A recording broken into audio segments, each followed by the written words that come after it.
శ్రీమాత్రే నమః. శ్రీ లలితా పరమేశ్వరి తల్లి పాద పద్మాలకు నమస్కార సాష్టాంగ ప్రణామం. శ్రీ సచ్చిదానంద సమర్థ సద్గురు సాయినాథ్ మహారాజ్కి నమస్కార సాష్టాంగ ప్రణామాలు.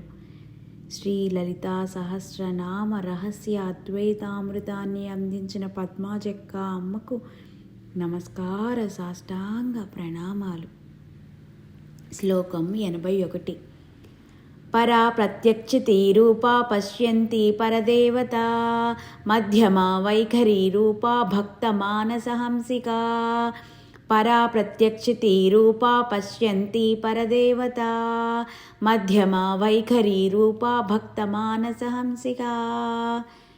నామార్థము: పరా నిర్భావంగా ఉన్న భావశక్తి, ప్రత్యక్షితి రూప ప్రత్యక్షంగా శరీరంలో ఉన్న జ్ఞానస్వరూపం, పశ్యంతి ప్రాపంచికమైన భావుక శక్తి, పరదేవత నిర్భావ స్వరూపమైన దైవము, మధ్యమా శబ్దరూపక భావశక్తి, వైఖరి రూప ఉద్దేశమును తెలిపే శబ్దరూపక శక్తి, భక్తమానస హంసిక శ్వాస రూపంలో భక్తుల మనసులలో ఉండేది.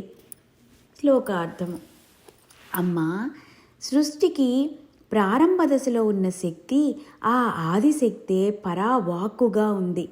ఆ అవ్యక్త వాక్కు అయిన పశ్యంతి పరదేవతా స్వరూపిణివి.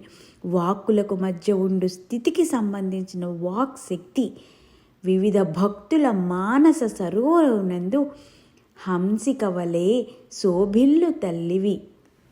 అద్వైతార్థము: పరా ప్రత్యక్షితి రూప మానవ శరీరంలోని ప్రాణశక్తిని ప్రాణమయ కోశం అన్నారు.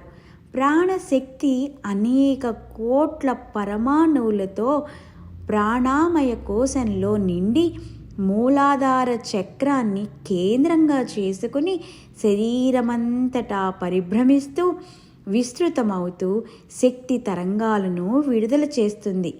ఈ తరంగాల రాశిని ప్రాణకాంతి లేక జీవకాంతి అని అంటారు. ఈ ప్రాణకాంతి వలన శరీరంలో జీవరసాయన చర్యలు, దశేంద్రియాలు, ఆలోచనలు పనిచేస్తున్నవి. ఈ భావుక శక్తి మొదట్లో నిర్భావంగా ఉంటుంది. విద్యుత్తును బల్బులకు తగిలించినప్పుడు అది వెలుగులోనూ, ఫ్యాన్కు తగిలించినప్పుడు అది గాలిగాను, టీవీకి తగిలించినప్పుడు బొమ్మగాను, ఏసీకి తగిలించినప్పుడు చల్లగాను, హీటర్కు తగిలించినప్పుడు వెచ్చగాను ప్రకటితమవుతుంది కదా. కానీ విద్యుత్ సహజ గుణం మాత్రం శక్తే. అదేవిధంగా శరీరంలోని ప్రాణశక్తి ప్రాపంచిక మనస్సులో ఉంటే పరాగా, ఆధ్యాత్మికంగా ఉంటే అపరాగా ప్రకటించబడుతుందని ప్రత్యక్షితి రూప అనే నామానికి అర్థము తెలుపుతుంది. పశ్యంతి పరదేవత ప్రత్యక్షితి రూపమైన మనస్సు మణిపూరక చక్రం ద్వారాగా రజోగుణం పొంది ప్రాపంచిక విషయాల మీదకు వెళ్తుంది. కానీ వెంటనే దేనికి ఆకర్షించబడదు. అట్టి స్థితిని పశ్యంతి అని గుర్తించాలి. మధ్యమ వైఖరి రూప మూలాధారంలో పుట్టిన వాక్కు మణిపూరక చక్రం చేరి నాదం వర్ణ రూపమై పశ్యంతిగా వికసిస్తుంది. అనాహతం చేరి భావనా రూపంలో మధ్యమ వాక్కుగా వికసిస్తుంది. అటుపై విశుద్ధి చక్రం చేరి వైఖరీయుక్తమైన వాక్కులుగా కంఠం నుంచి వెలువడుటను వైఖరి రూపుగా వర్ణించారు. మాటలు బయటికి రావటానికి మన శరీరంలో ఇన్ని ప్రక్రియలు జరుగుతున్నాయి కాబట్టి మన ప్రతి మాట మంత్రం అవ్వాలి. వాగ్భాషణం వాగ్భూషణం అన్నారు పెద్దలు. భక్తి మానస హంసిక ధ్యాన సాధన ద్వారా సాధకుడు అంతర్ముఖమైనప్పుడు తన స్వరూప స్థితిలో ఉండటమే నిజమైన భక్తి.